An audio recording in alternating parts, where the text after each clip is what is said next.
আসসালামু আলাইকুম আমার প্রাণের আপুরা ভাইয়ারা, আপনারা সবাই কেমন আছেন? আশা করি আল্লাহর অশেষ রহমতে ভালো আছেন। আমি আপনাদের বোন, আপনাদের দোয়া ভালোবাসায় ভালো আছি।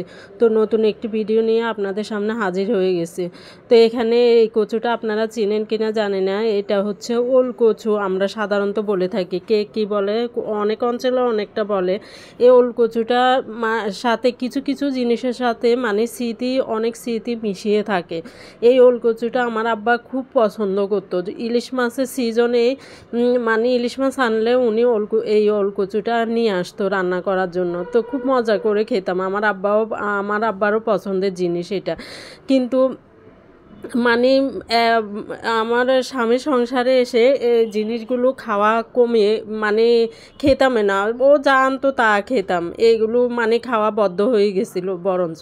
তো অনেক আগে আমার আব্বা যখন বেড়াইতে আসছিল, বাজার করতে গিয়েছিল, তখন আবার উনি যখন দেখছে তখন নিয়ে আসতো।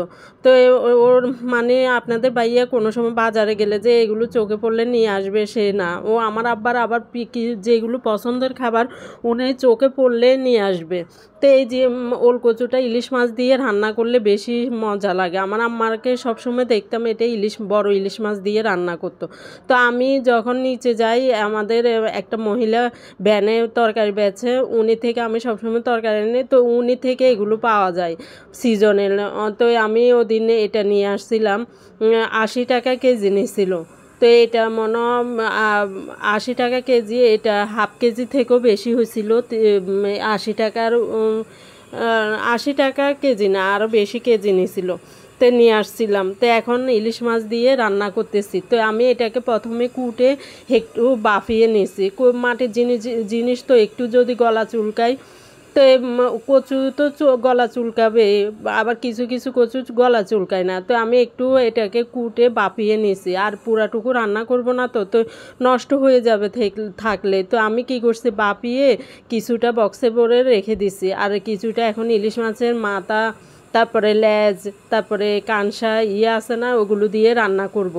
তো আমি সাথে আলুও দিছি, কারণ আলুটা দিলে আমার থেকে ভাল লাগে, খেতেও ভাল লাগে। তো আলুটা দিয়ে দিলাম এখানে। আলু দিয়ে এখন যেভাবে রান্না করে ওইভাবে রান্না করতেছি, কষিয়ে তারপরে রান্না করি। সব কিছুয়ে দেখবেন কিছু কিছু জিনিসের সাথে ছোটোবেলার স্মৃতিগুলো জড়িয়ে থাকে। যখন দেখি তখন ওই ছোটোবেলার কথাটা মনে পড়ে যায়। আপনাদের সাথে এরকম হয় কি না জানিয়েন তো।